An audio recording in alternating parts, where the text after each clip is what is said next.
Rita's Rhino.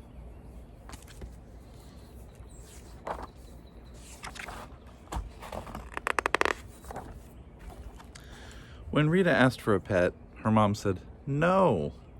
Pets are stinky, greedy things. You have to clean up after them and take them for walks." "I'll do that," said Rita. "Please." "All right," said Mom. "You can have a very little pet."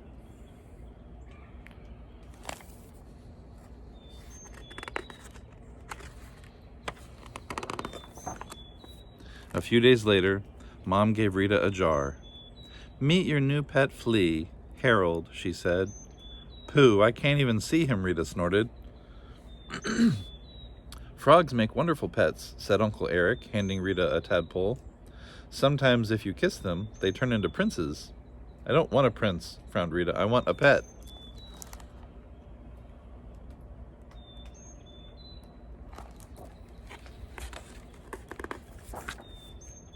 Rita decided to find a pet for herself, so she set off for the zoo.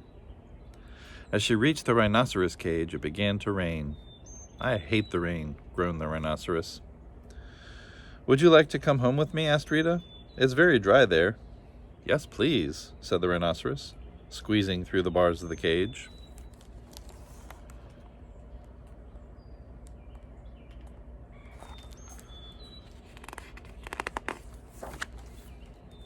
Rita put her hat and coat over the rhinoceros so the zookeeper wouldn't notice, and the two of them walked out of the zoo.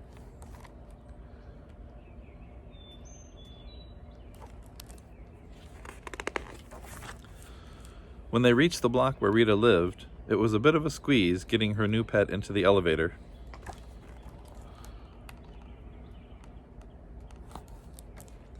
It was not easy hiding a rhinoceros in a small bedroom in a small apartment. Mom brought Rita toast covered with marmalade. As soon as she left, Rita gave it to her pet. "I don't like toast," said the rhinoceros. "I only eat grass from Africa." "Goodness," said Rita. "You'd better come with me."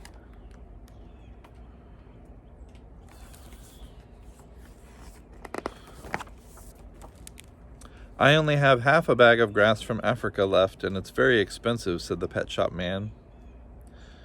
Rita frowned and emptied her purse. She looked at the rhinoceros. "When that's gone, it'll have to be marmalade toast for you."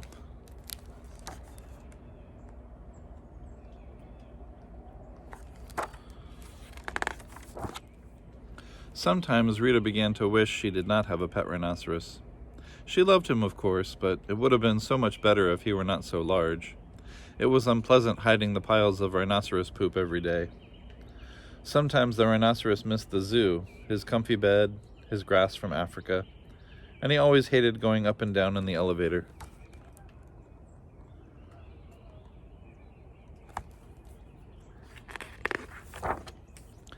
When Rita went back to school, she took the rhinoceros with her.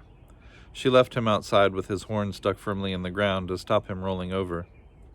Rita wagged her finger at him. "Stay," she said sternly.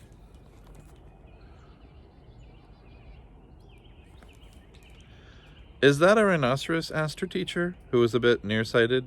"No," said Rita. "That's my bouncy castle."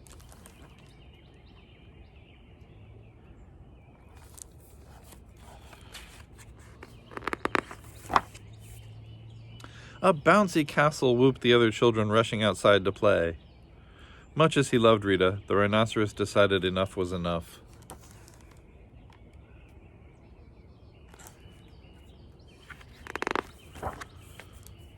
That night, he crept away, back to the zoo.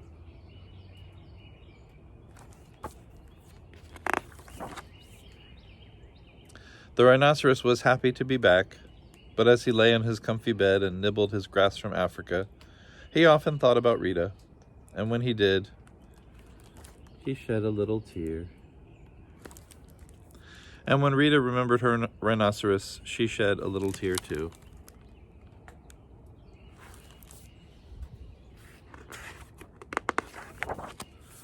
But every summer after that, Rita took the rhinoceros to the beach for a few days, and they always had such a great time together that the rhinoceros was quite content to eat seaweed for a change.